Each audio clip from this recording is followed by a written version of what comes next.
It was only a few months ago that there was international celebrations to mark the Queen's Platinum Jubilee, her 70th year on the throne. Now, there is great sadness all around the world on the death of Queen Elizabeth II. The Queen was 96 years old, so her death is no great surprise given her age, but it has still come as a considerable shock. You know, people have had many things to say about the British monarchy, whether it's still relevant and should be abolished.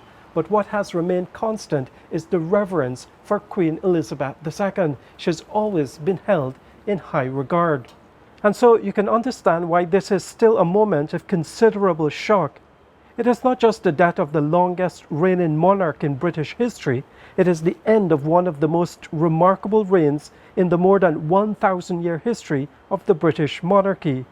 Even during the day when news of her illness started circulating, people had begun to congregate outside Buckingham Palace, and once the news of her death was announced, the crowds began to swell.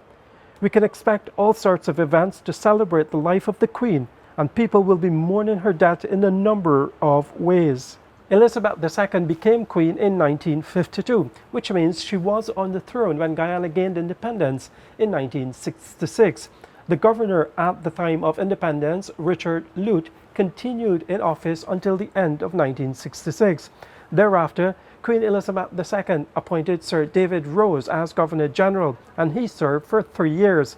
Thereafter, she appointed Sir Edward Lockwood to be Governor General, and he served until 1970, when a new constitution came into place and Guyana became a republic. The Queen visited Guyana a few months before the country gained independence in 1966, and you could see the admiration people had for her. The warm-hearted thousands of Georgetown cheered as the Queen and Duke drove to the public buildings.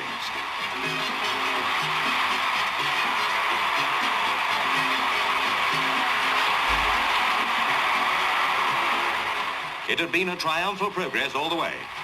The Queen's unforced charm and the natural friendliness of Prince Philip won the people's heart all along the route.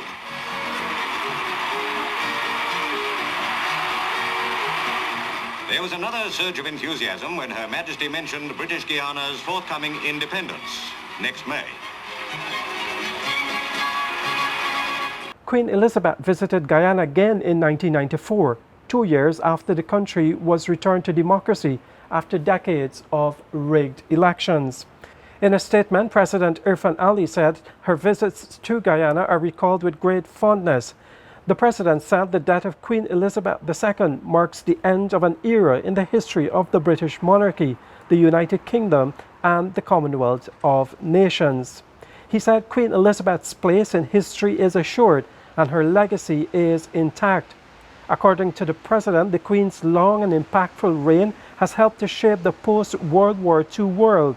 Her Majesty has been a source of stability for her country and will be long remembered for her sterling leadership of the Commonwealth of Nations, President Irfan Ali said. Indeed, the common thread that has been running through all the messages that have been coming in to mark the death of Queen Elizabeth II is that she has been a constant despite how the world has changed since she assumed the throne, and indeed how British society has changed over the decades. The new British Prime Minister Liz Truss, who was only a few days ago appointed by the Queen, described her as the rock on which modern Britain has been built. Our country has grown and flourished under her reign. Britain is the great country it is today because of her. She ascended the throne just after the Second World War. She championed the development of the Commonwealth from a small group of 7 countries to a family of 56 nations, spanning every continent of the world. We are now a modern, thriving, dynamic nation. Through thick and thin, Queen Elizabeth II provided us with the stability and the strength that we needed. There is a wind of change that will be sweeping across the United Kingdom and the Commonwealth on the death of Queen Elizabeth II. Her son, Prince Charles, the longest heir apparent, is now king and will be known as Charles III. There will be dramatic days and months ahead as these changes take place, including replacing the face of Queen Elizabeth on UK currency to that of Charles III. Queen Elizabeth II is now dead at the age of 96. Reporting for the newsroom, I'm Neil Marks in London.